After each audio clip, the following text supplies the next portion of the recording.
getting hot in New Zealand, so no jacket today, going a bit cooler. Seems no matter what I do though, I can't stop looking old.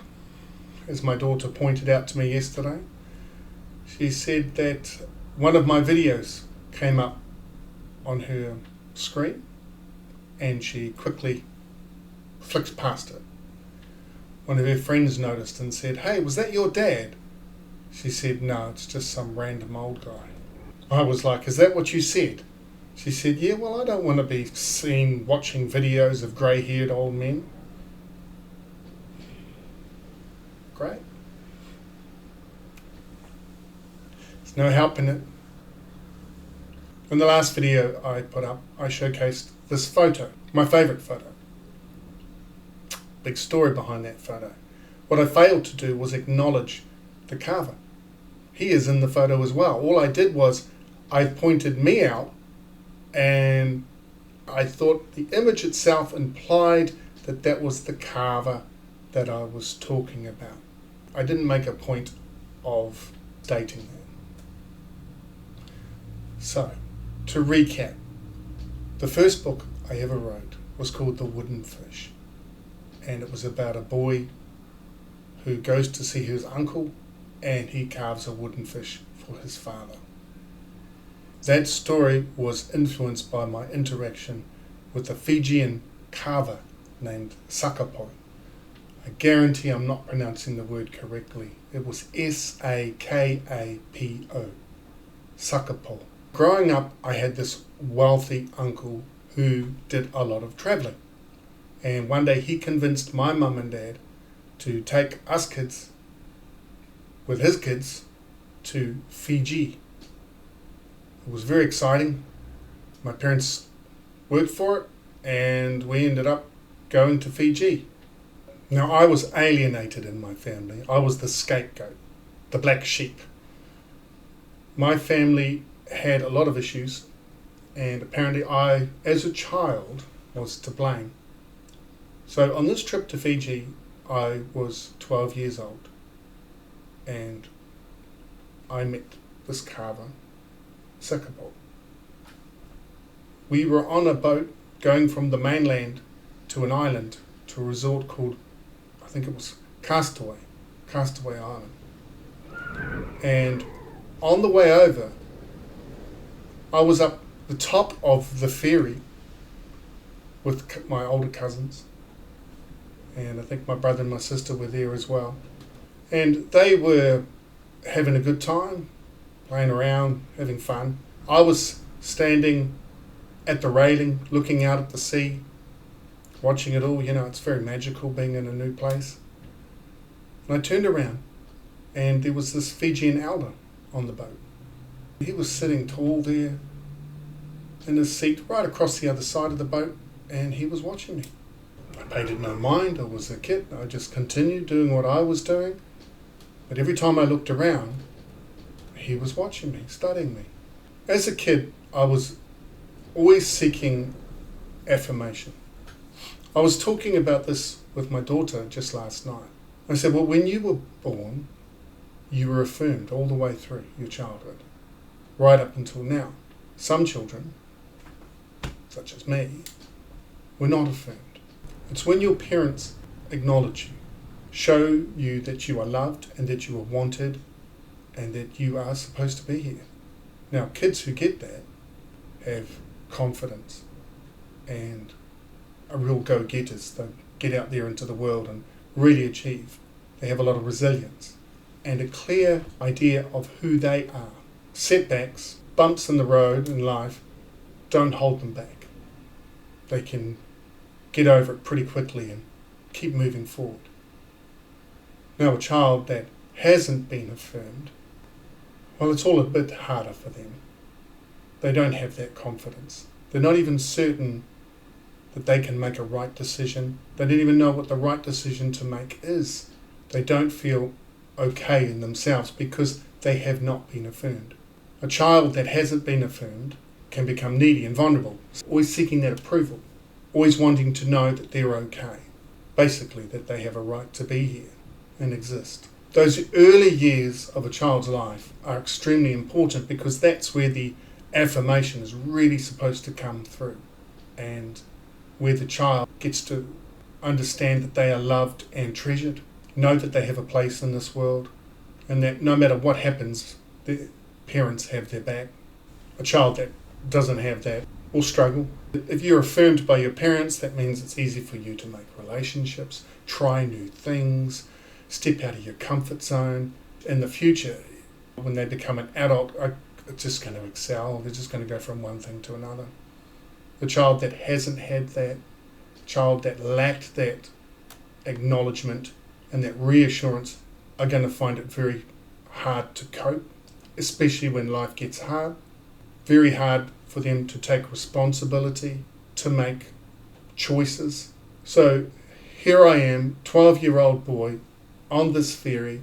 I'm extremely vulnerable. I have been someone who has constantly sought adults to affirm and accept me. I'm hungry, I'm starved for it. As you can imagine, being vulnerable like that, I ended up being abused further by adults outside the family. But not all the adults I came across were abusive, and Sakapo is one of them. So I went closer to him and just hung out nearby. He started talking to me. He was really friendly, warm, and kind, and interested in me. I don't know why, but he was. I sensed a vulnerability in him. As a kid, I think you can identify those things. I'm not sure what his life story was. I don't know, but he took an interest in me. He ended up working on the island. I didn't think any more of it. I saw him. He was really nice. It had an impact on me though. But when I say I didn't think any more of it, I didn't think I was going to see him again. I thought the chance would be slim. Anyway, we disembark the ferry and go ashore and get onto the island and start having this holiday. Well, I kept connecting with him there. And it ended up that I spent my holiday with Sakapo. There were times I went off and played, hung out with other people, but the majority of the time I wasn't with my own family because, as I said, I was alienated with my family. I was that separate entity. So I just went off and did my own thing. And I spent my time with Sakapo, the carver. He carved me a bird, put his name on the bottom so that I would remember him. I had lots of photos of him. They're all gone now. I'll talk about that one day, what I did. At a time of self-hate and loathing, I had a big fire and burnt all my things. Everything that resembled Tipene I burnt because I hated myself so much. I did that when I was 18. I repeated it in my 20s. I lost a lot of photos and a lot of good things, but that's for another video because that's a big one, that one. Sakapo, he showed me how to climb a coconut palm. He played pool with me. He taught me how to carve. He was such a wonderful, gentle and kind man. Sorry, a little bit emotional as I remember him, because he was wonderful. I didn't want to leave. I did not want to leave. I wanted to stay there with him forever. I was trying to come up with an idea of how I could do it. I contemplated jumping off the ferry when we, finally got on the ferry and to leave. I was thinking I could just jump off and swim back. And I thought, no, I'll just stop the boat. I just couldn't understand why my parents, who just hated me, and I knew they did. It was no, you can't just say, seemed to hate me, or I believed they hated me. It was really clear from, when you're a kid when you're not wanted, and I was not wanted. I was left to my own devices throughout my childhood. And in this case, I was thinking, hey, you guys, you don't want me? Well, just leave me here. I'll just live with this old man. And you can look at the photo. This photo is when we are waiting for the ferry to come and collect the tourists, myself included, and take us back to the mainland. This is where I leave Sakapo, and we are standing away from the group. My brother took the photo. He's not saying anything. He is very quiet, and he's just staring out to sea. He's not staring at the ferry, he's just staring out to sea.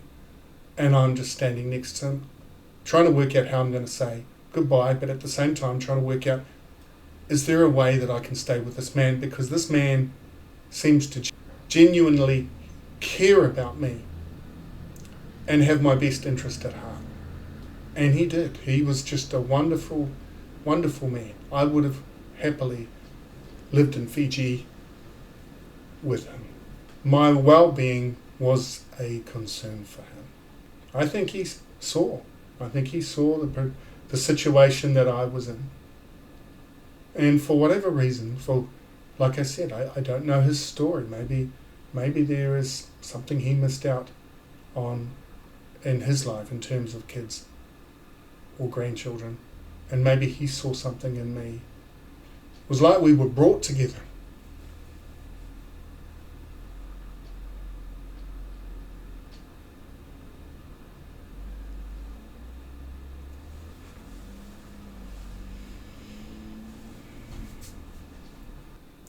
It was like we were brought together for that time. And we just fit. Him and we fit. I got on with some of the other Fijian workers on the island too. And, here I am, 12. One night, a couple of them, Peter and Abraham, I believe their names were, they took me to the workers' quarters, away from the tourist bar. And they took me to a party. 12 years old. First time I got drunk on this pineapple alcohol that they had.